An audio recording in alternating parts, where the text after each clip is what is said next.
മീനുകളിൽ മത്തി എന്ന് കേട്ടാൽ വായിലൂടെ കത്തിക്കപ്പലൊഴുകുന്ന ജാതികളായിരിക്കും കൂടുതലും പേരും. അതിപ്പോൾ എങ്ങനെ ഉണ്ടാക്കിയാലും കുഴപ്പമില്ല.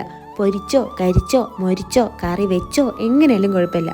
ആദ്യം ഞാൻ കരുതി വെളുത്തുള്ളി, പച്ചമുളക്, കുരുമുളക്, ഇഞ്ചി, പെരുംജീരകം, മുളക് പൊടി, മഞ്ഞൾപ്പൊടി, ഉപ്പ്, കരിവേപ്പില, കുറച്ച് ഓയിൽ ഒഴിച്ച് മിക്സിയിലിട്ട് കറക്കി ഒന്ന് പുരട്ടിയെടുത്ത് പൊരിച്ചെടുക്കാമെന്ന്. പിന്നെ തോന്നി എന്നും പൊരിച്ച് കഴിക്കല്ലേ, ഇന്നിതെല്ലാം കൂടി ഇട്ട് കുഴച്ച് ചെറിയ ഗ്രേവി ആയിട്ടെടുക്കാമെന്ന്. സത്യം പറഞ്ഞാൽ ഇതുണ്ടായിക്കൊണ്ടിരുന്നപ്പോൾ വീടത്രയും ഇതിൻ്റെ മണം കൊണ്ട് പരപരാന്നങ്ങ് പരക്കും. അപ്പം തന്നെ കഴിക്കാൻ തോന്നുമെങ്കിലും കഴിക്കരുത്. ആ മീനിൽ ഗ്രേവിയൊക്കെ പിടിച്ചു വന്ന് സെറ്റാവട്ടെ. നല്ല ഇളക്കിയ മരച്ചിനിയുടെ കൂടെ കഴിക്കാൻ കുറച്ചുകൂടി ടേസ്റ്റ് ആയിരിക്കും. എൻ്റെ കയ്യിൽ മരച്ചിനി ഇല്ലാത്തതുകൊണ്ട് ഞാൻ ചോറ് വെച്ച് അഡ്ജസ്റ്റ് ചെയ്തു. ആർത്തിമൂത്ത് വട്ടായെന്ന് പറയും പോലെ ചൂടോട് ചോറിലിട്ട് വരവി കയ്യും പൊള്ളിപ്പണ്ടാറടങ്ങി. എന്നാലും കുഴപ്പമില്ല, അഡ്ജസ്റ്റ് ചെയ്ത് ഞാൻ അങ്ങോട്ട് കുഴച്ച് കഴിച്ചു. അപ്പോൾ അത്രയേ ഉള്ളൂ.